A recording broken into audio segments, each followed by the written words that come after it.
మళ్ళీ ఏం కొంప మునిగిందనరా? అంత డల్గా ఉండవా? పెళ్ళి అయితే లేదని బాధలో నిన్న నేను మా ఫ్రెండ్ సిట్టింగ్ అయితే వేసినాం మావా. నేను కూడా వేస్తాను అన్నాను కదా రోజా. ముందు చెప్పేది మావా. సరే సరే చెప్పు. ఆ తాగిన బోధలు అయితే మా ఫ్రెండ్ అయితే నన్ను వేరే వాళ్ళ ఇంటికి అయితే తోడుకొని పోయినాడు మామ, పెళ్లి చేసేస్తానని. సరే అయ్యింది ఏదో అయ్యిందని నేను అయితే ధైర్యం చేసుకుని అయితే పోయేస్తాను మామ వంట కూడా. మళ్ళీ మా ఫ్రెండ్ అయితే పెళ్లి కూతురు ఆయనకైతే నా గురించి అయితే మంచిగా చెప్పేసి ఉంటాడు మామ. వాడరా నీ నిజమైన ఫ్రెండ్ అంటే. చెప్పేది మామ ఫస్ట్. సరే సరే చెప్పు.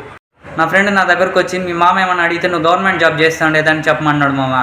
సరే ఫ్రెండ్ గడు ఏదో మేనేజ్ చేసి ఉంటాడని మా మామ వస్తానని నేనైతే గవర్నమెంట్ జాబ్ అని చెప్పినాడు మామ గట్టిగా. తర్వాత మా మామ కూడా పచ్చి తాగబోతంట. ఆ తాగిన మత్తులో రేపు తెల్లాడితే నీకు పెళ్ళి అని చెప్పి నాకు పెళ్లి చేపించేసినారు మామ.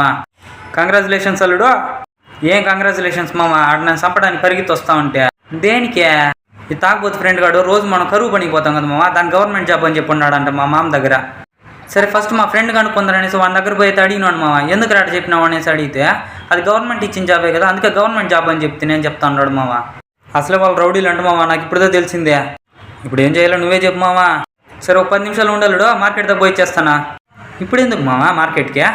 ఇప్పుడు పెళ్ళిళ్ళు సీజన్ కదా అల్లుడు, మళ్ళీ పూల మాల సిక్తుందా లేదా అని. అసలు నేను ఫస్ట్ పూల మాల వేరే ఇవ్వాలి నువ్వు కానీ పోతే అంటే నేను